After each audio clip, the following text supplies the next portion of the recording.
Hi, everybody. Thanks for joining us today. So, we're going to be looking at a few different topics around getting your business ready for winter, looking at how you can improve things on your site, things to look out for, things to get ahead of, ready for that winter season. I'm John Southall, founder of Opus Safety, and I'm joined today by Ian Hathley, our managing director.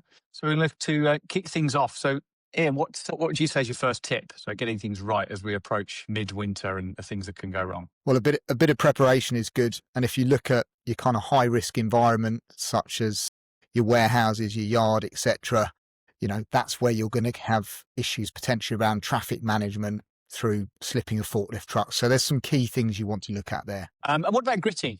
Often get asked the question around gritting strategy. What do we do? The ice rink effect. Well, ultimately, all the urban myths you hear about to grit or not to grit, that's not really a thing. If it's your premises and you're going to provide a safe environment, then you need to be gritting that environment. And therefore, it's definitely to grit and not to not grit. So you want to make sure that you've got enough grit on site. It's probably not going to be viable for you to grit the entire area that you're working towards. So you need to think about separating off safe areas, for example, where you can have your team and your customers operating, but then other areas where you go, look, these are no-go zones, guys, because we can't grit all of this area. Yeah, and I think from what I've seen, it's thinking about any potholes that crop up. Potholes generally are caused by freezing and thawing water. So keeping an eye on your yard areas. Are we seeing an increase in stuff like that? Are we seeing surfaces break up? Salting of those surfaces also adds to that problem. So, thinking around those issues. I think also on vehicle safety, it can become a question mark of de-icing, can't it? Yeah, and I think a bit of an awareness as well for the guys that are operating the lift trucks. Ultimately, cold, frosty weather's not uncommon in the UK, but obviously snow certainly in southern England and southern UK isn't that common. It's making sure that the lift truck drivers are potentially reminded that stopping distances can increase on plant, be that lorries in the yard, be that forklift trucks, be that other equipment that works around. And therefore that kind of vigilance about having clear zones between people and plant are really, really important. Yeah, that whole segregation piece, and I think we're touching on there about vehicles in yards and delivery areas and pickup zones. It's not just thinking about foot traffic areas or heavily foot traffic areas. It's thinking about vehicle areas that are maybe even less accessed. If you've got a delivery once a week, is that getting iced up? Is that a Monday? Is it a Wednesday? Where are those drivers going? So thinking wider than just the general public that might be coming into your premises, thinking about any contractors that might be working, delivery drivers that need to get out of their trucks. You're absolutely right on forklifts as well. One example that springs to mind for me is the windscreen porthole. You look at lift trucks and people have only cleared a little tiny hole to see out of. It leads us into that kind of visibility question mark, doesn't it? A lot of the questions around ice and icing up of screens and vehicles leads us on to the visibility question that we have in the winter. Yeah, and I think sometimes you need to just remind the guys by kind of a bit of a practical demonstration. We often say to our team, don't we, that, we might not be plant operators, we might not be trained lift truck operators, but there's no harm, be that in inclement weather, be that, completely different areas such as stock control, etc., about, a manager who's not a lift truck operator getting into that forklift truck and thinking, well, what's my visibility actually like? Because otherwise it's possible that the operator goes, yeah, it's fine, mate, it's fine. And then actually you realise they can't really see what they're doing. I think that's a really good point you make there about getting into people's shoes, isn't it? It's walking the floor. You as a manager who are thinking about these, how difficult is it for your team to be undertaking these tasks in this weather? Get out there, have a look on lift trucks, have a look. Imagine you're turning up at your site as a delivery driver. Where am I going to go to think about that gritting strategy, to think about that de-icing strategy? What areas have I got to look at and where have I got to go? I know for me, it leads on to a little bit around, we'll come on to fire and things around that later. But thinks about your fire strategy. If you're checking fire doors, actually opening them, there's a lot of chat, isn't there, around about freezing up of fire doors? Yeah, no, exactly that. And I think, there's no good having routes planned and then you've forgotten about the ones that you use in an emergency. They need to be there. And I think you need to have an element of flexibility, and the best businesses are flexible. Too many businesses get kind of trapped in this world where they're like, look, we grit at X time and we grit X times a week.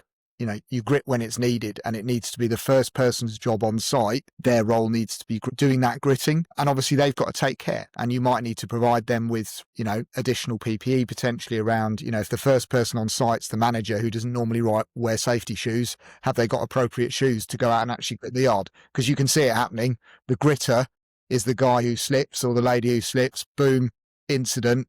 And it's like, we all looked after, but ultimately someone's got to do that gritting job. So let's make sure we're prepared on it and there's some flexibility for it. Yeah, it's that question I've had before, who's protecting the gritter, who's doing the gritting? It's that thing. I think that also leads into the lone working as well, doesn't it? If they're the first person on site, is there a second person on site? We don't want the gritter slipping over an arm, leg, whatever, whilst no one's on site and moving into a lone working problem. So these are things that are, dare I say, the dynamic risk assessment, aren't they? It's thinking about the unthought of during this sort of inclement weather that could approach.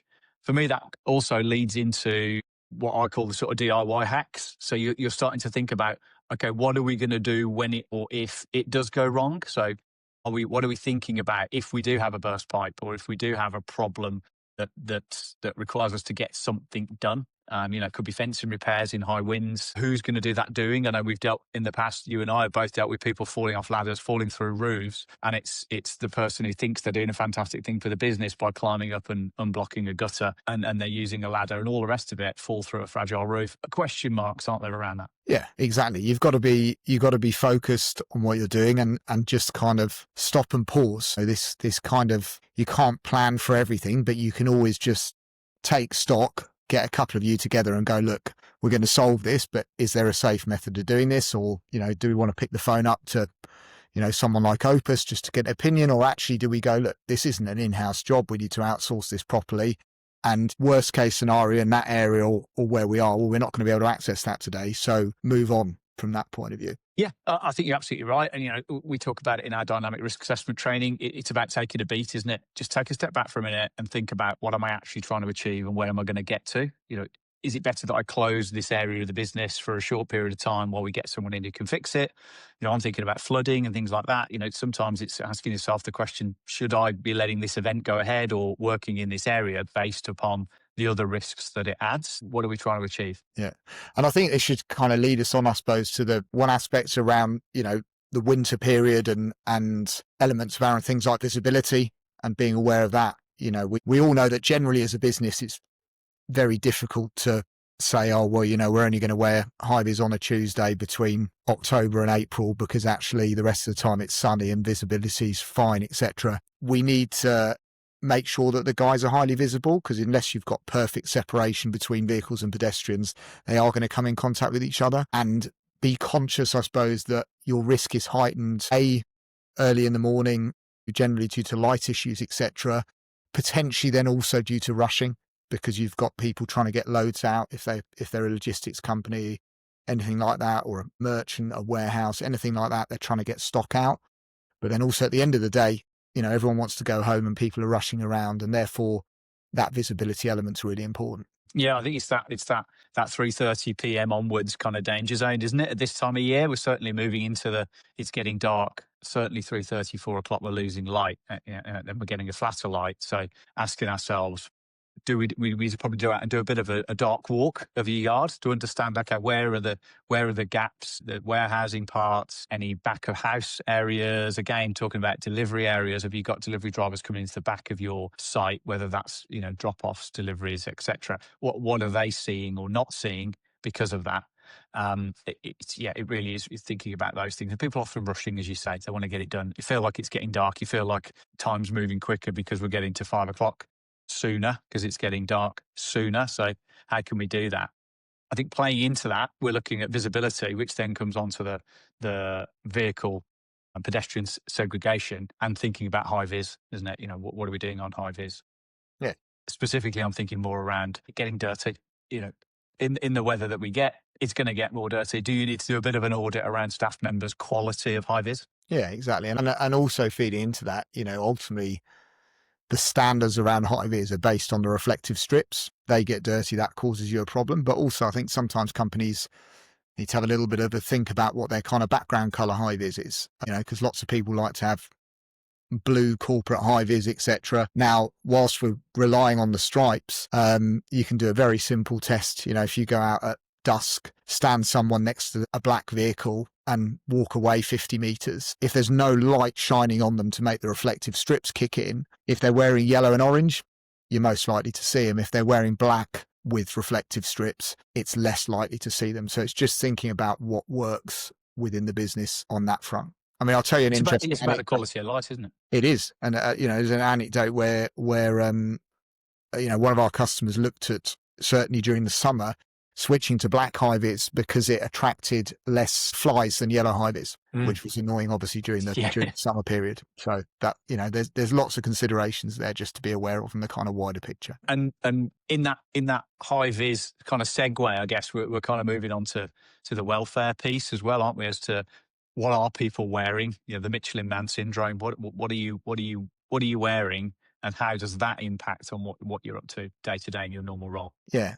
And I think you've got to base that again on a bit of a sensible conversation around it. You need to have consideration to people being able to warm up properly, people being able to make hot drinks in a decent environment, where they want to go.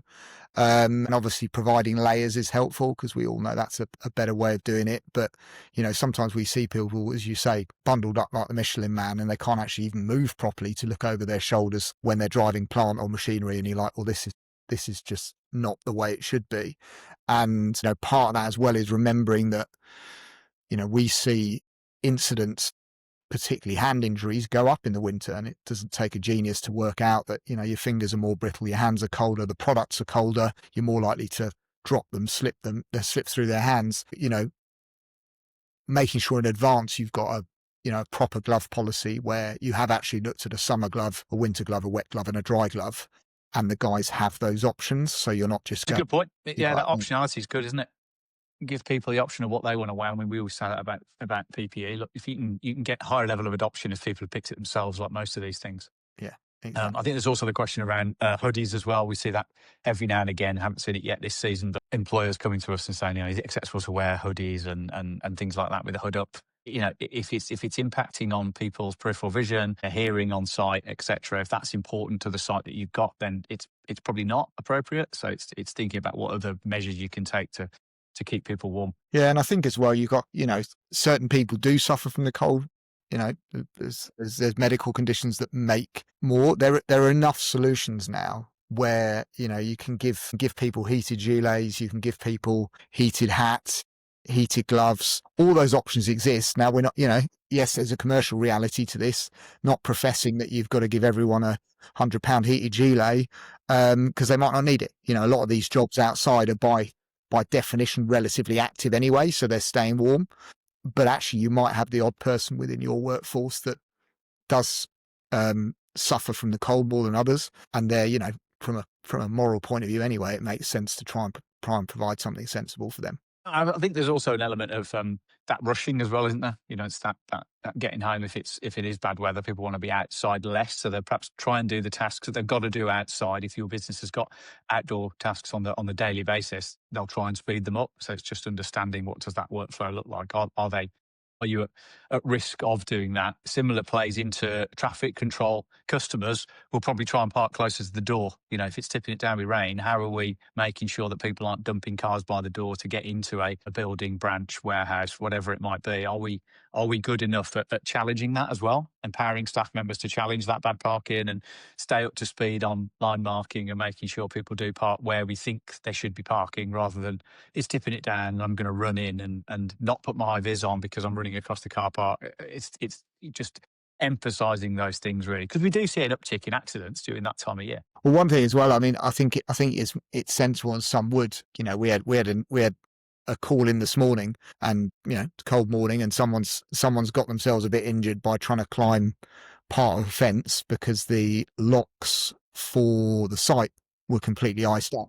They've got no de-icer in their vehicle, so they've thought, well, I've got to get into the site. So making sure that your key holder has got that bit of de-icer or something in their vehicle when they come on site, that if anything's frozen up, they can get themselves in safely without trying to be a hero and climbing over things, etc. Because we all know that falls from height are ultimately potentially the biggest workplace killer, so we don't want them in our place. Certainly don't want that. People climbing things they shouldn't be. One thing that just pops into my head as well, we're talking about doing a sort of lighting audit. Worth looking at a bit of a boot check as well. Now's the time to review if anyone does need any new boots. What sort of thread have people got? Different things I've seen over the years with people that have got their favourite boots that they've had for 20 years that have got no grip on them at all. So it's asking that question: have you ever checked or asked people to have a little look at what they've got in terms of their current kit. Yeah. Yeah. And I think overall the kind of, I suppose, final element of a piece around keeping people warm and welfare is ultimately, where possible, management should be able to make a sensible decision on whether there's certain tasks that just don't need to be done that day. If you've got a particularly bitterly cold day, does that tidying up job need to be done, or can we just stick a barrier up and go, right, no one go there, guys, because actually it's a horrible job. People are just getting cold. They're going to want, as you say, and then they're going to rush because they're cold. And that's where we often end up with injuries. That kind of 5 minutes of planning on a particular, cold tree morning. Well, there's a lot to be said for that planning. Lots to be said for that planning, because the weather in the UK is so variable. I mean, this morning here in the UK, it was -4 where I am. And actually looking at the weather in the next 2 days' time, I think the low is +5. So, there's still a lot of seasonal variability as we enter December, to actually think and plan ahead around tasks that need to be done and managing that time frame outside. Well, I think what you're... Sorry. No, after you, mate.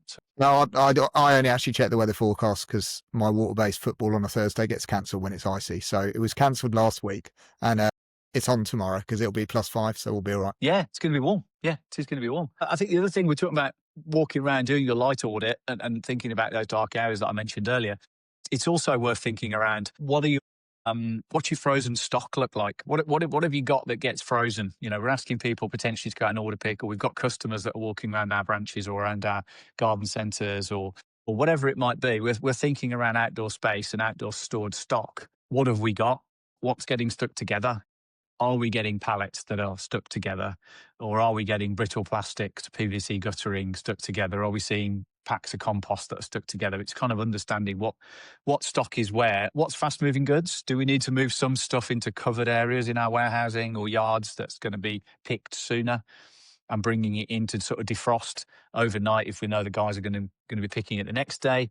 Just understanding, isn't it? An awareness of what does our business look like as we go through that changing season. Yeah, no, exactly that. And moving that sort of stock rotation job, which to be honest has got, it's helpful from a management point anyway.